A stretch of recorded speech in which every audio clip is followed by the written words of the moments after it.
नमस्कार, हरियाणा न्यूज देख रहे हैं आप और मैं हूं आपके साथ विनय चौधरी।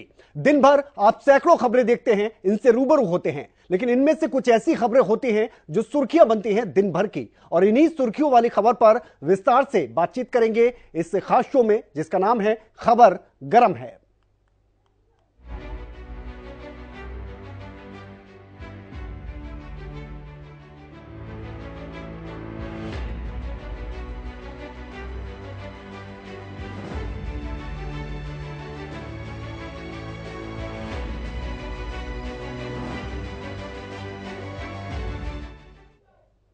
तो दिल्ली में बीजेपी संसदीय दल की बैठक हुई। इस बैठक में पीएम मोदी का शानदार सम्मान किया गया। वहीं पीएम मोदी ने संबोधित करते हुए कहा है कि यह जीत अकेले मोदी की नहीं है, यह जीत सामूहिक जीत है।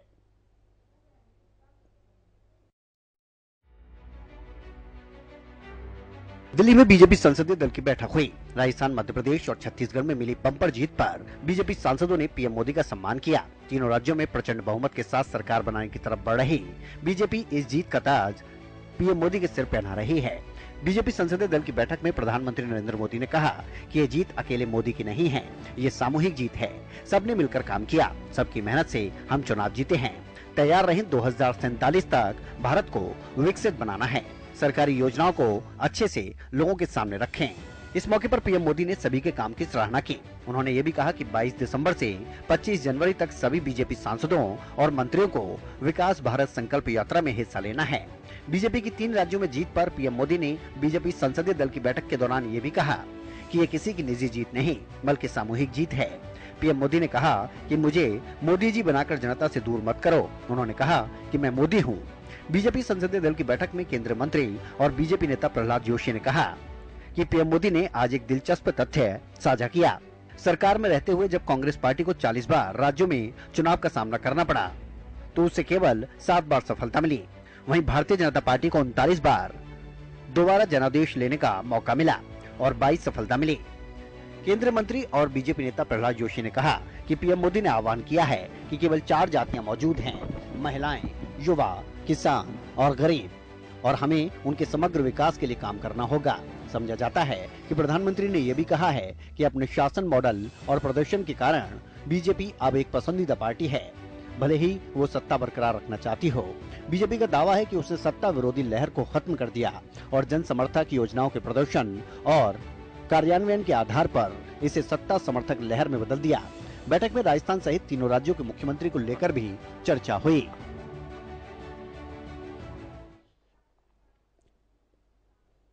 तो 3 राज्यों की अगर बात करें तो भारतीय जनता पार्टी की शानदार जीत हुई है। इनमें छत्तीसगढ़, राजस्थान और मध्य प्रदेश, तीनों ही राज्यों की अगर बात की जाए तो यहां पर भारतीय जनता पार्टी की जीत हुई। इसके बाद ये पहली संसदीय दल की बैठक रही और इस बैठक में जैसे ही पीएम मोदी पहुंचे तो यहां पर उनके शानदार प्रदर्शन जो किया गया है भारतीय जनता पार्टी की तरफ से, उसके बाद उनका स्वागत किया गया। संसदीय दल की बैठक में पीएम मोदी ने कहा है कि आकांक्षी जिलों में काम करने का लाभ पार्टी को मिला है। वहां पार्टी ने करीब 60 सीटें जीती हैं। आपको बता दें कि बैठक में बीजेपी के दोनों सदनों के सांसद मौजूद रहे। पीएम मोदी ने कहा कि सबने मिलकर काम किया। राज्यों में सरकारें रिपीट होने का बीजेपी का जो प्रतिशत रहा है वो 58% रहा है, जबकि कांग्रेस का केवल 18% ही रहा है।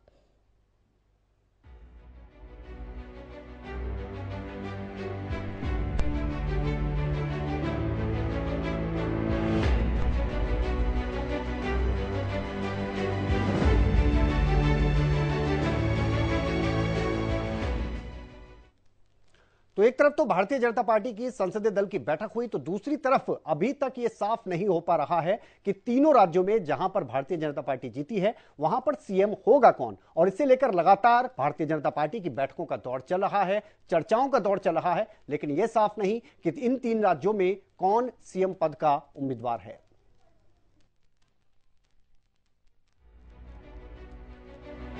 राजस्थान, छत्तीसगढ़ और मध्य प्रदेश में विधानसभा चुनाव में जीत दर्ज करने के बाद बीजेपी में अब मुख्यमंत्री चुनने के लिए बैठकों का दौर जारी है।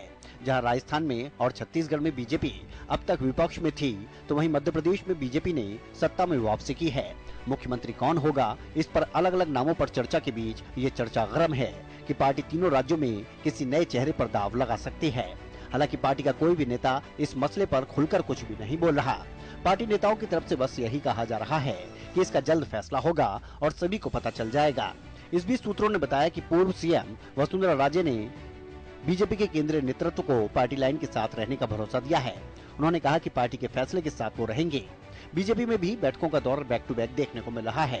दूसरी तरफ वसुंधरा राजे ने एक तरह से अपने समर्थक विधायकों के जरिए शक्ति प्रदर्शन किया। वहीं अब वसुंधरा समर्थक विधायक कहने लगे हैं कि पार्टी जिसे मुख्यमंत्री बनाएगी हम उसके साथ हैं। राजस्थान, छत्तीसगढ़ और मध्य प्रदेश तीनों ही राज्यों में बीजेपी ने प्रधानमंत्री नरेंद्र मोदी के चेहरे पर चुनाव लड़ा था। किसी भी राज्य में सीएम उम्मीदवार घोषित नहीं किया गया।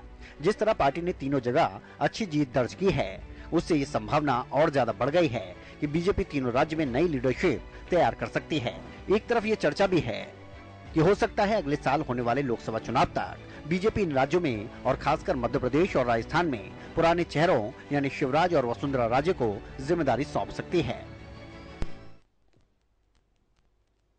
तो आपको बता दें कि मध्य प्रदेश, छत्तीसगढ़ और राजस्थान में सीएम चुनना बीजेपी के लिए टेढ़ी खीर साबित हो गया है। बुधवार शाम की अगर बात करें तो इसे लेकर प्रधानमंत्री नरेंद्र मोदी, केंद्रीय गृह मंत्री अमित शाह और बीजेपी के राष्ट्रीय अध्यक्ष जेपी नड्डा के बीच कई घंटे तक बैठक चलती रही, लेकिन मुख्यमंत्री का नाम फाइनल नहीं हो पाया। और इसके पीछे की वजह यह बताई जा रही है कि भारतीय जनता पार्टी इन तीनों राज्यों की खासतौर पर बात करें तो यहां पर नई एक पूरी टीम तैयार करना चाहती है। और इसीलिए यह भी कहा जा रहा है कि कोई नया चेहरा, खास तौर पर छत्तीसगढ़ की आप बात करें और इसके अलावा राजस्थान की बात करें, यहां दोनों ही जगह पर यह चर्चाएं बहुत ज्यादा गर्म हैं कि कोई नया चेहरा सीएम के तौर पर दिखाई दे सकता है। जहां राजस्थान की अगर बात करें तो राजस्थान में बाबा बालकनाथ का नाम भी बहुत ज्यादा आगे आ रहा है। तो दूसरी तरफ छत्तीसगढ़ को लेकर तस्वीर अभी कतई साफ नहीं हो पा रही।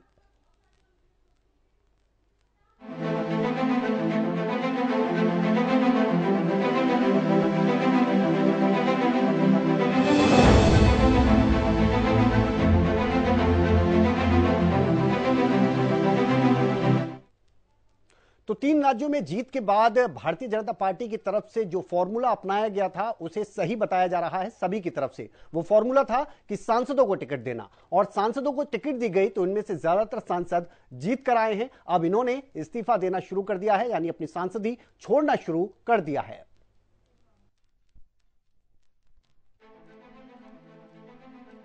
केंद्रीय मंत्री नरेंद्र तोमर और प्रहलाद पटेल ने संसद सदस्यता से इस्तीफा दे दिया है। हाल ही में देश के 4 राज्यों में संपन्न हुए विधानसभा चुनाव में बीजेपी ने 3 राज्यों में जीत हासिल की। इसी सिलसिले में पार्टी के केंद्रीय नेतृत्व ने कृषि मंत्री नरेंद्र तोमर और प्रहलाद पटेल समेत सांसदों को मध्य प्रदेश विधानसभा चुनाव में विधायकी लड़ने का टिकट दिया था। बीजेपी केंद्रीय समिति ने यही फॉर्मूला राजस्थान में भी अपनाया था, जहां से उन्होंने अपने कई सांसदों को विधायकी का टिकट देकर चुनाव लड़ने को कहा था। बुधवार को जीते सांसदों ने अपनी संसद सदस्यता से केंद्रीय नेतृत्व के इशारे के बाद इस्तीफा दे दिया। लोकसभा स्पीकर ओम बिरला ने इन नेताओं के इस्तीफे को स्वीकार भी कर लिया। सूत्रों का कहना है कि नेताओं को राज्य की राजनीति में केंद्रीय लीडरशिप तैयार करने के इरादे से भेजा गया है। लोकसभा स्पीकर को कुल 12 सांसदों ने इस्तीफा सौंपा है। इन सांसदों में इस्तीफा देने वाले 10 सांसदों में तोमर और पटेल के अलावा जबलपुर के सांसद राकेश सिंह, सीधी की सांसद रीति पाठक, होशंगाबाद के सांसद उदय प्रताप सिंह, राजस्थान के राजसमंद से सांसद दिया कुमारी, जयपुर के सांसद राज्यवर्धन सिंह राठौर, राज्यसभा सदस्य किरोड़ीलाल मीणा, छत्तीसगढ़ के अरुण राव और गोमती साय शामिल है। अलवर के सांसद बाबा बालकनाथ और केंद्रीय मंत्री रेणुका सिंह ने भी अपना इस्तीफा दे दिया। गौरतलब है कि बीजेपी ने कुल 3 राज्यों में अपने कुल 21 सांसदों को टिकट दिया था, जिसमें से 9 चुनाव हार गए थे। संसद की सदस्यता से इस्तीफा देने के बाद तीनों केंद्रीय मंत्रियों को प्रक्रियागत औपचारिकता के तहत केंद्रीय मंत्रिपरिषद से इस्तीफा देना होगा। तोमर केंद्रीय मंत्रिमंडल के सदस्य हैं और कृषि विभाग जैसे महत्वपूर्ण मंत्रालय को संभाल रहे हैं। पटेल और रेणुका सिंह राज्य मंत्री हैं। केंद्रीय मंत्रिपरिषद से उनके संभावित इस्तीफे की स्थिति में नई चर्चा शुरू हो गई है कि क्या मोदी 2024 के लोकसभा चुनावों से पहले अपनी मंत्रिपरिषद में नए सदस्यों को शामिल करेंगे।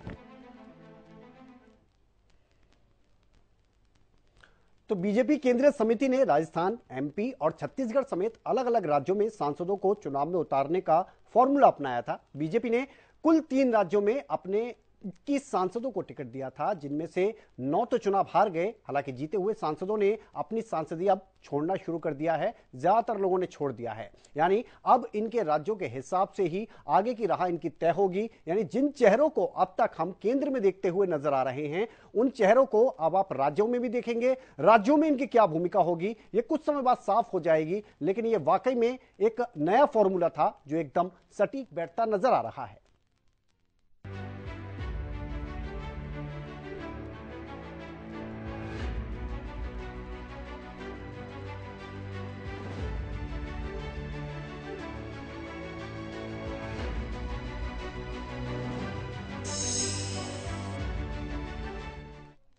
और अब बात करते हैं तेलंगाना की, क्योंकि जो 5 राज्यों के चुनाव हुए उनमें तेलंगाना ही एक ऐसा राज्य है जहां पर कांग्रेस को सफलता मिली। और कांग्रेस को सफलता मिली तो बहुत जल्द यह साफ कर दिया गया कि वहां से सीएम कौन होगा, और सीएम के रूप में रेवंत रेड्डी ने शपथ भी ले ली है। इस मौके पर कांग्रेस का शक्ति प्रदर्शन भी यहां पर देखने को मिला। तमाम दिग्गज यहां पर मौजूद थे। रेवंत रेड्डी की अगर बात करें तो उन्होंने कांग्रेस के संसदीय बोर्ड की अगर खासतौर पर बात करें तो उनके अध्यक्षा सोनिया गांधी के पैर छुए, उनका आशीर्वाद लिया है। 4 दिन की खींचतान के बाद आखिरकार रेवंत रेड्डी ने तेलंगाना के मुख्यमंत्री के रूप में शपथ ली। हैदराबाद के एलवी स्टेडियम में आयोजित इस कार्यक्रम में लाखों लोगों की मौजूदगी में राज्यपाल तिलिमिली साई सुरेंद्र राजन ने रेवंत रेड्डी को शपथ दिलवाई। इस खास मौके को लोगों ने खूब सेलिब्रेट किया। रेवंत रेड्डी के साथ मल्लू भरकी विक्रमार्क ने उप मुख्यमंत्री पद की शपथ ली। इसके अलावा नर्मदा उत्तम कुमार रेड्डी, सी दामोदर, राजनंद सिम्हा के अलावा कई लोगों ने कैबिनेट मंत्री के तौर पर भी शपथ ली। शपथ ग्रहण समारोह में कांग्रेस के राष्ट्रीय अध्यक्ष मल्लिकार्जुन खड़गे, संसदीय दल के अध्यक्ष सोनिया गांधी, राहुल गांधी, प्रियंका गांधी, दीपेंद्र हुड्डा जैसे बड़े नाम शामिल रहे। इसके अलावा कांग्रेस के कई और वरिष्ठ नेता इस समारोह में मौजूद थे। हिमाचल प्रदेश के मुख्यमंत्री सुखविंदर सिंह सुक्खू, कर्नाटक के मुख्यमंत्री सिद्धारमैया और उप मुख्यमंत्री डीके शिव कुमार और सीपीआई महासचिव डी राजा रेवंत रेड्डी ने भी अपनी उपस्थिति दर्ज करवाई। आपको बता दें कि चुनाव के नतीजे आने के बाद सीएम की रेस में कई नाम थे। अचानक खबर आई कि रेवंत रेड्डी प्रदेश के सीएम होंगे और सोमवार को वो शपथ लेंगे। सूत्रों के मुताबिक इसके बाद पार्टी में कुछ नेताओं ने इसका विरोध भी किया और शपथ ग्रहण समारोह को रद्द करना पड़ा। इसके बाद पार्टी के आलाकमान ने दिल्ली में रेवंत रेड्डी के नाम का ऐलान किया। बताया जा रहा है कि 6 बार के विधायक और कांग्रेस के पूर्व प्रदेश अध्यक्ष एन उत्तम कुमार रेड्डी और मल्लू भट्टी विक्रमार्क ने रेवंत रेड्डी का विरोध किया था। तो बेशक रेवंत के विरोधियों ने उन्हें सीएम बनने से रोकने की तमाम कोशिशें की थी, लेकिन वो पार्टी के टॉप लीडरों की पहली पसंद बने रहे। दरअसल तेलंगाना में चुनाव की तारीखों की घोषणा से पहले और बाद में भी वहीं बीआरएस की अगर बात करें, उनके खिलाफ कांग्रेस के अभियान का चेहरा रेवंत रेड्डी बने रहे। कांग्रेस ने विधानसभा चुनाव की अगर बात करें तो 2023 में 119 में से 64 सीटों पर जीत दर्ज की थी। इस बार की अगर बात करें तो तेलंगाना कांग्रेस के लिए संजीवनी बनकर सामने आई है और इसी वजह से यहां पर एक युवा चेहरे को पूरे राज्य की कमान सौंप दी गई है।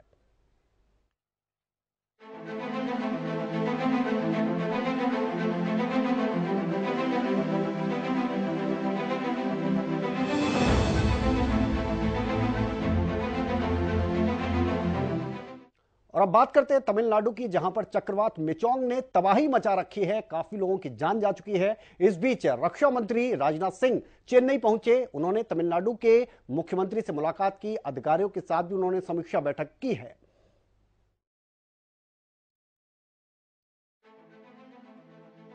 चक्रवात मिचोंग के कारण चेन्नई के कई हिस्सों में बाढ़ की स्थिति पैदा हो गई है। इस दौरान भारी बारिश भी देखने को मिली, जिसकी वजह से यरूशलेम कॉलेज ऑफ इंजीनियरिंग में जलभराव देखने को मिला। पल्लिकरनई इलाके में पेट्रोल पंप भी बाढ़ में डूब गया। बाढ़ प्रभावित क्षेत्रों की समीक्षा करने केंद्रीय रक्षा मंत्री राजनाथ सिंह चेन्नई पहुंचे। चेन्नई में राजनाथ सिंह ने तमिलनाडु के मुख्यमंत्री एम.के. स्टालिन से मुलाकात की। इस दौरान दोनों नेताओं ने चक्रवाती तूफान के कारण उत्पन्न हुई स्थितियों पर बातचीत की। इस दौरान राजनाथ सिंह ने बाढ़ जैसी स्थिति की समीक्षा करने के लिए अन्य अधिकारियों के साथ भी बातचीत की।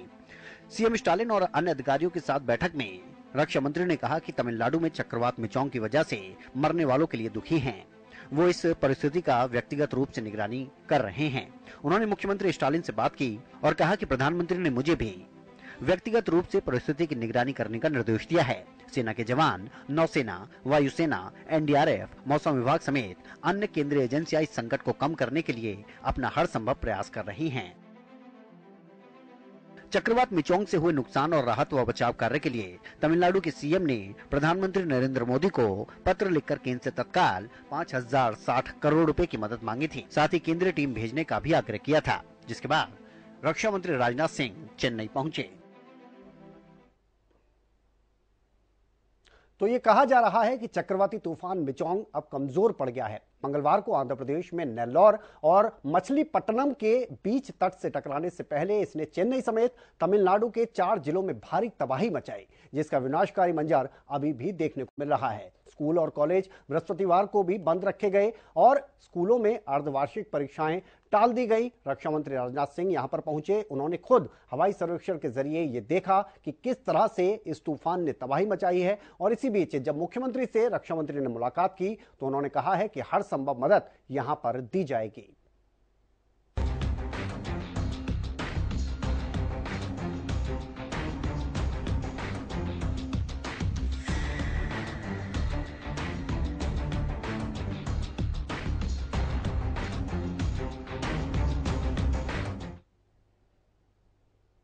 और अब बात करते हैं हरियाणा की। तो हरियाणा के पूर्व मुख्यमंत्री और नेता प्रतिपक्ष भूपेंद्र सिंह हुड्डा ने प्रेस कॉन्फ्रेंस की। एक बार फिर से वो हरियाणा सरकार पर बरसते हुए नजर आए।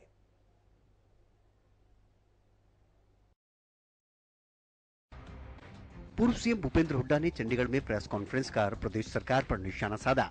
इस दौरान पूर्व सीएम हुड्डा ने कई मुद्दों को लेकर सरकार को फेल बताया। हुड्डा ने कहा कि कौशल रोजगार के जरिए युवाओं का शोषण सरकार कर रही है।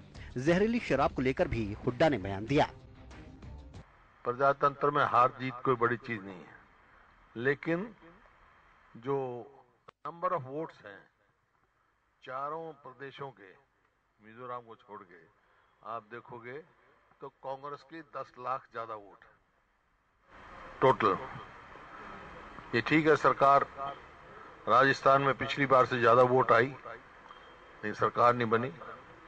जहां तक हरियाणा का सवाल है, हरियाणा के साथ जितनी बेल्ट लगती है राजस्थान की, वहां कांग्रेस की जीत हुई है।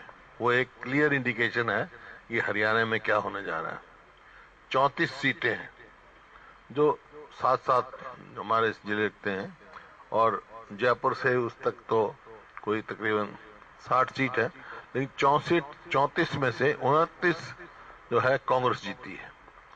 तो ये एक क्लियर इंडिकेशन है कि हरियाणा में क्या नतीजा आने वाला है। जहरीली शराब से वहां यमुना में, अंबाला में और उससे पहले पानीपत में हुआ। उस टाइम ने कहा था कि भाई ये इसकी जांच होनी चाहिए एजेंसी से, हाई कोर्ट के उसमें सुपरविजन में, क्योंकि इस पे तो एसआईटी इस पे तो किसी को नहीं, इनकी कोई आती नहीं, तय तक जाते नहीं, मछलियों पे गाज गिरती है। सरकार ये बताए कि कौशल रोजगार के तहत कर्मचारी भर्ती किए गए, क्या इनमें स्थान पर पक्की भर्ती भी की जाएगी? इनके स्थान पे अगर पक्की भर्ती की जाएगी तो इन कर्मचारियों के लिए सरकार में क्या प्रावधान होगा? कुल मिलाकर जो है कौशल रोजगार निगम जो है युवाओं के भविष्य के साथ खिलवाड़ है। यह सरकार इस निगम के जरिए प्रदेश के युवाओं का शोषण कर रही है। यह निगम भ्रष्टाचार अड्डा बन चुका है। आपने देखा वहां के आईएएस अफसर भी पकड़े गए उसी में। आपको बता दें कि हुड्डा काफी एक्टिव नजर आ रहे हैं। इससे पहले हुड्डा ने विधायक दल की बैठक की थी, जिसमें हुड्डा ने साफ तौर पर कहा कि राजस्थान, मध्य प्रदेश और छत्तीसगढ़ के चुनाव नतीजों को हल्के में वो नहीं लेंगे। इन चुनाव नतीजों से सबक लेकर सभी विधायक और पार्टी उम्मीदवार अपने अपने विधानसभा क्षेत्रों में पूरी मेहनत से काम कर रहे हैं। तो इस प्रेस कॉन्फ्रेंस की अगर बात की जाए तो इसमें खास बात रही 3 राज्यों को लेकर जो सवाल पूछे गए भूपेंद्र हुड्डा से, उस पर उन्होंने जवाब दिया। कांग्रेस विधायकों ने 3 राज्यों के चुनाव नतीजों पर विस्तार से चर्चा की, यह बात उन्होंने बताई। और तेलंगाना में कांग्रेस की सरकार बनने पर खुशी भी जताई गई है। हुड्डा ने कहा कि मध्य प्रदेश, राजस्थान और छत्तीसगढ़ में बीजेपी भले ही चुनाव जीत गई हो, लेकिन उसका मत प्रतिशत अधिक नहीं है। पूर्व मुख्यमंत्री भूपेंद्र सिंह हुड्डा ने बताया कि राज्य की बिगड़ती कानून व्यवस्था, महिलाओं के प्रति अपराध, जहरीली शराब से हुई मौतें, शिक्षा के स्तर में गिरावट, राज्य में डॉक्टरों की भारी कमी, प्रदूषण में बढ़ोतरी और खेल नीति में खिलाड़ियों के विरुद्ध बदलाव के मुद्दों को लेकर काम रोको प्रस्ताव भी वो आगामी शीतकालीन सत्र में लाएंगे। यहां पर पुरजोर तरीके से इन मुद्दों को उठाएंगे और वो जनता के बीच भी इन मुद्दों को उठाएंगे। उन्होंने विश्वास जताया कि जनता उन पर विश्वास करेगी और साथ ही हरियाणा में कांग्रेस की सरकार बनेगी।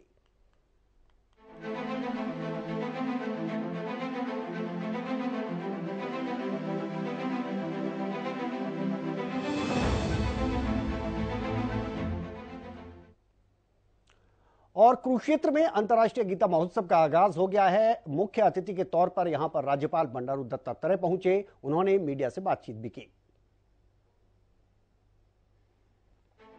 अंतर्राष्ट्रीय गीता महोत्सव के सरस और शिल्प मेले का आगाज हो गया है, जिसमें शिल्प और सरस मेले का शुभारंभ राज्यपाल बंडारू दत्तात्रेय ने किया। इसके साथ ही राज्यपाल 7 से 24 दिसंबर तक चलने वाले मीडिया सेंटर का भी उद्घाटन करते नजर आए। इस शिल्प और सरस मेले में 24 राज्यों से आए लगभग 250 से ज्यादा शिल्पकारों ने अपनी शिल्पकला को सजाया है। मैंने जो बताया, जो अंतर्राष्ट्रीय गीता महोत्सव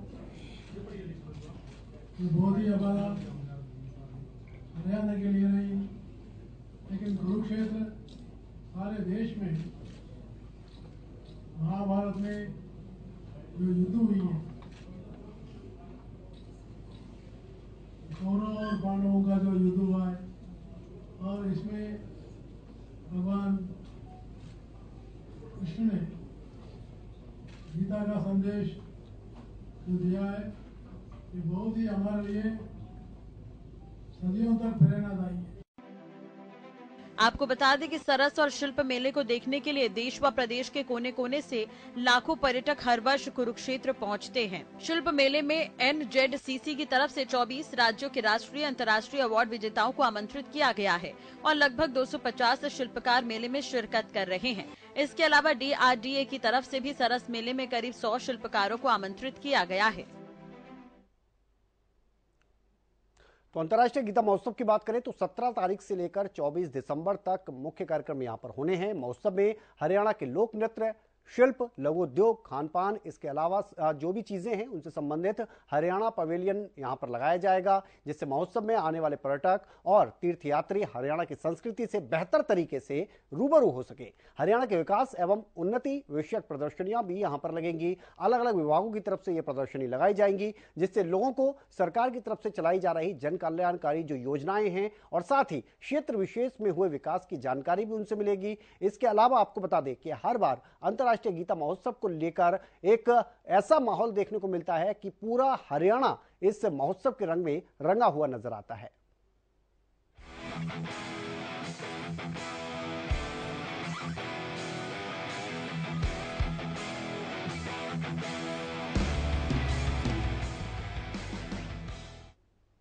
और अब बात करते हैं खेल जगत की। तो भारतीय टीम आपको बता दें दक्षिण अफ्रीका पहुंच चुकी है। यहां पर T20, इसके अलावा वनडे और टेस्ट सीरीज खेली जाएगी। पहली बार ऐसा देखने को मिल रहा है कि तीनों के लिए अलग अलग कप्तान भारतीय टीम की तरफ से चुने गए हैं। कैसा रहेगा यह दौरा, इस रिपोर्ट के जरिए देखते हैं।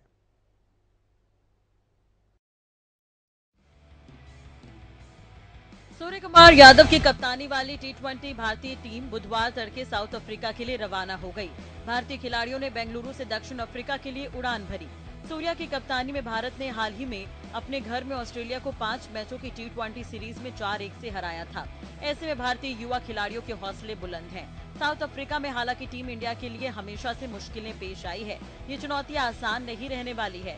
रिंकू सिंह ने फ्लाइट के अंदर से सोशल मीडिया पर एक सेल्फी पोस्ट की है, जिसमें अर्शदीप सिंह, तिलक वर्मा, मोहम्मद सिराज और कुलदीप यादव नजर आ रहे हैं। ऐसे में देखा जा रहा है कि भारतीय टीम का जोश हाई है। इसके साथ साथ प्रशंसक भी काफी खुश हैं। सोशल मीडिया पर आ रहे पोस्ट से अंदाजा लगाया जा सकता है।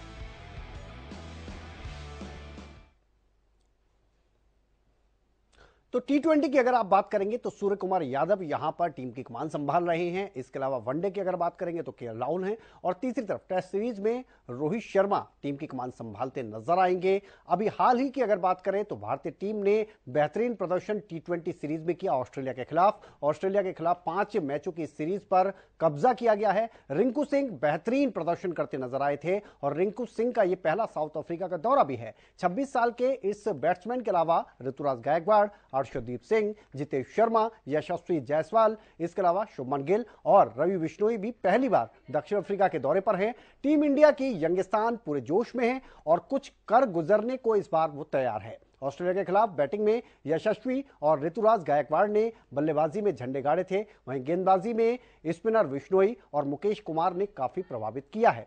सभी युवा खिलाड़ी आगामी T20 वर्ल्ड कप के लिए दावेदारों में शुमार हैं। T20 विश्व कप का आयोजन जून 2024 में वेस्टइंडीज में होगा और इस बार तीनों फॉर्मेट में अलग अलग टीम बनाई गई है। केवल 3 ऐसे खिलाड़ी नजर आ रहे हैं जो हर फॉर्मेट के लिए कॉमन नजर आ रहे हैं।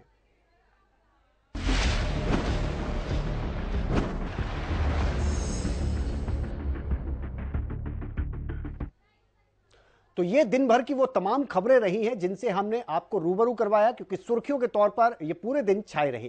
फिलहाल इस खास शो में इतना ही। आप बने रहिए हरियाणा न्यूज के साथ। नमस्कार।